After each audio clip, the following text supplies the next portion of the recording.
When I say the word Tevis, what's the first thing that comes to mind? One tough ride. That's a good answer. You know, I thought you'd probably say a lot of work because of how much effort you've put in, especially the last 7 years as ride director. It's tough to put the ride on. It's tough to enter the ride and get your horse to the starting line sound. It's tough to get it through the ride and finish. It's tough if you get pulled, especially if you get pulled at the finish line. This is a tough ride in any aspect of it. If you're not looking for a tough ride, come crew it for somebody and get used to it that way.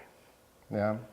You know, one thing that's interesting is I've done in doing these interviews has been how much ride and tie has been an influence on endurance riders getting more involved in the, transitioning from endurance or from ride and tie to endurance, and then eventually, riding Tevis. And you're one of those people where ride and tie was your first, experience in long distance horse racing. Maybe you can tell us a little bit about your first experiences doing ride and tie. All the way through grade school, junior high and high school, I ran cross country and track. And as I became a senior in high school, I heard about this crazy Levi race that's coming to Sonoma, which I graduated from Sonoma High School in '71. And so I had always liked horses, I always liked riding, but I had owned one for about 6 months when that race came around. And I said, I'm going to do that race. Where there's two runners, one horse, and he obviously heard about, there's folklore about the Indians, Native Americans. This is how they traveled from point A to point B. It's a shorter, faster sport. Mm-hmm. Most of the people that have gone into endurance wanted to know more about long distance riding in competitions. There are more chances to compete in endurance than there was in ride and tie, and it's a little different sport. It's similar, but it's different. And ride and tie people are tough-minded people, and they don't shy away from the toughness of it. They enjoy that part of it. What was your first year riding Tevis? I think my first year was probably 1974. What do you remember most about that particular ride, your first Tevis? I knew Gordy Ainsley from Ride and Tie, and he was trying to run it that year. And I thought, how's he going to run all the way to Auburn? But he pulled it off. He did. And it was pretty impressive, but we were focused on riding it and got through and got our buckles. And we were riding pretty athletic and fit horses. And we took our time doing it, and I thought if we can do this at a slower speed, we could come back later and try to go faster if we wanted to.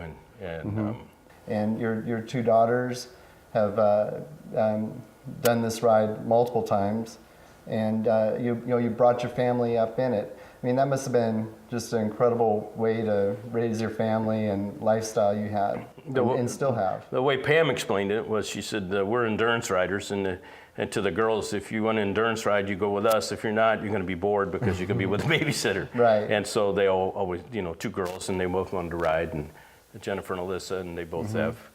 Jennifer has 7 and Alyssa has 10 buckles now. She got her 10th buckle this year. Absolutely. Yeah. Pam's got 11 buckles. Moments was Alyssa finished when she was 12 years old, and I got to take her across the finish line. That year that Alyssa finished with me, a horse named Spider, fell off of a switchback. Oh, yeah. Fell through the top of the trees and went right over the top of it. So we had to stop and make sure that we weren't underneath him because we didn't know where he was going to land, but he went over our trail and landed in the brush downhill.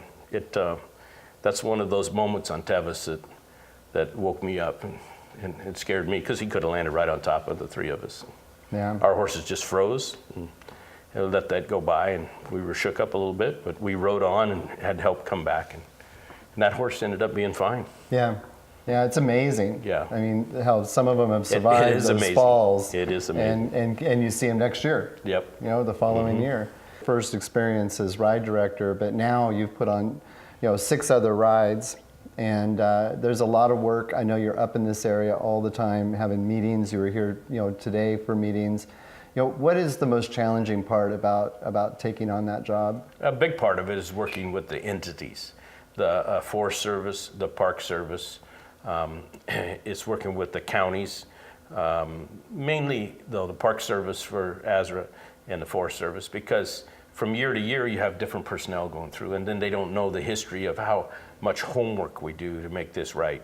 Because it's a year-long job for the bog to make sure the trail is open and usable and safe. Yeah. And we've put money and we've put time and we've put a lot of effort over the years.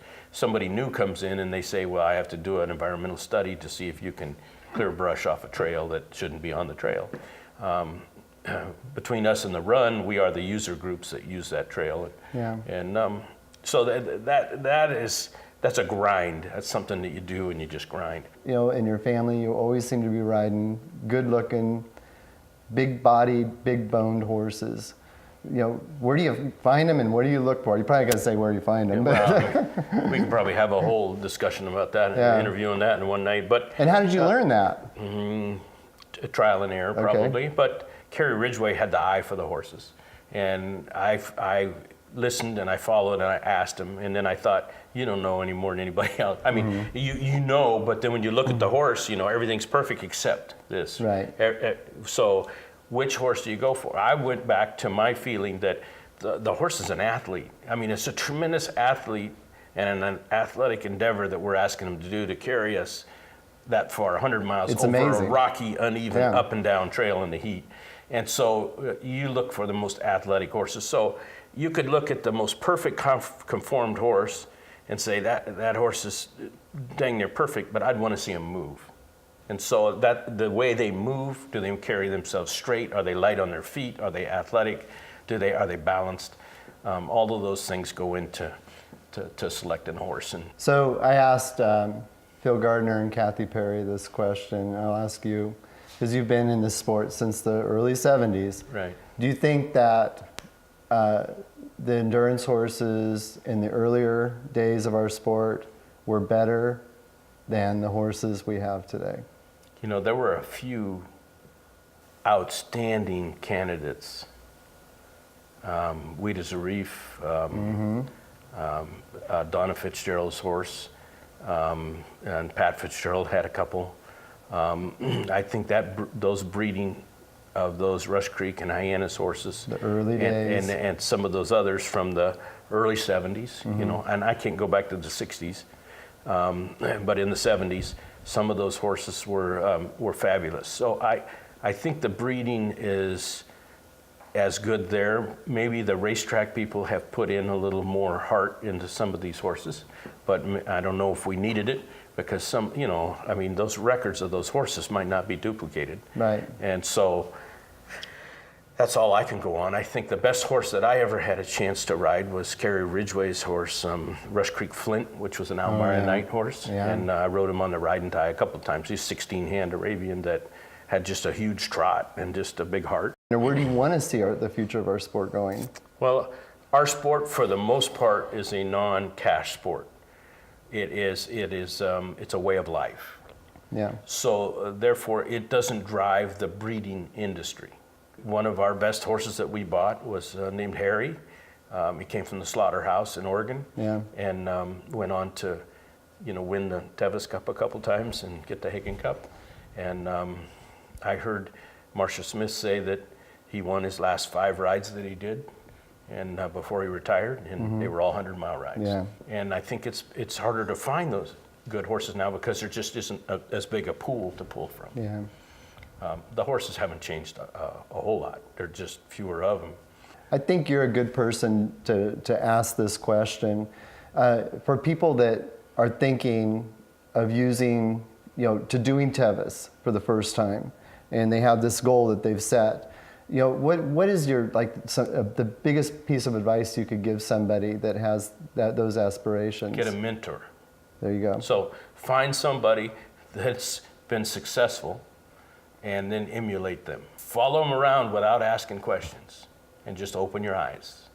We say, obre los ojos, and soak it in. Yeah. If you followed Kathy Perry around, or if you followed Barbara White around, you couldn't help but become a better horse person. And I mean, to this day, I mean, on whatever level you're at. And listen to people when they give a little talk like this, because they don't want to tell you how it is, because it may not always be that way, but they think that the key is, this certain thing, and they'll drop hints. And if you listen well enough to the people that have been successful, if you watch them close enough, it's all there. It's like an open book. As a ride director, I have tried to open the Tevis up to people who don't live in Auburn and don't train on the trail, et cetera, to just people who want to come here with a good horse and test them on a difficult trail against great competition. And so we've put a little more water out now than there has been in the past. We've cleared some rocky stretches and made them, trails that you don't mind riding your good horse down. Yeah. And it's ongoing, but I think that's the mindset of the bog now, is to put on a world-class event. And you can't do that, especially on this trail, a one line through the Sierra Nevada Trail, without putting in a whole lot of work and some money. Tom Kristoff and Tony Benedetti nominated me for the board, and I was on the board of governors for a couple of years, and I didn't have a specific job, and I didn't know what the hell I was on there for. And I was becoming very frustrated.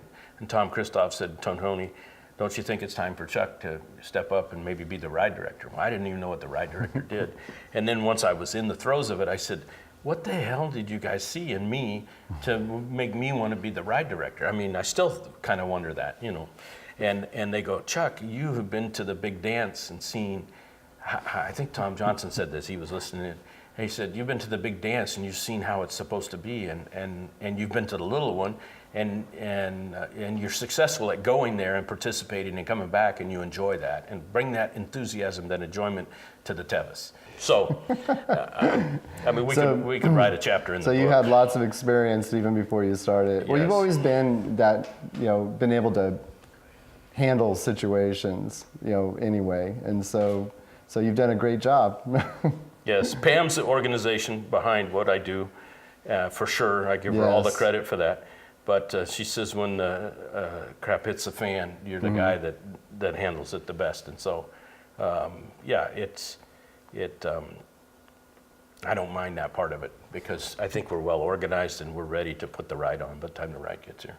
Chuck, I have to, it's been a labor of love, and I have to thank you for that, because you and your family have had so much influence on this sport and on this ride, and it's a real honor to be sitting here with you and talking with you, and I can see the passion when you're talking, and I can see it in your eyes that you truly love this ride.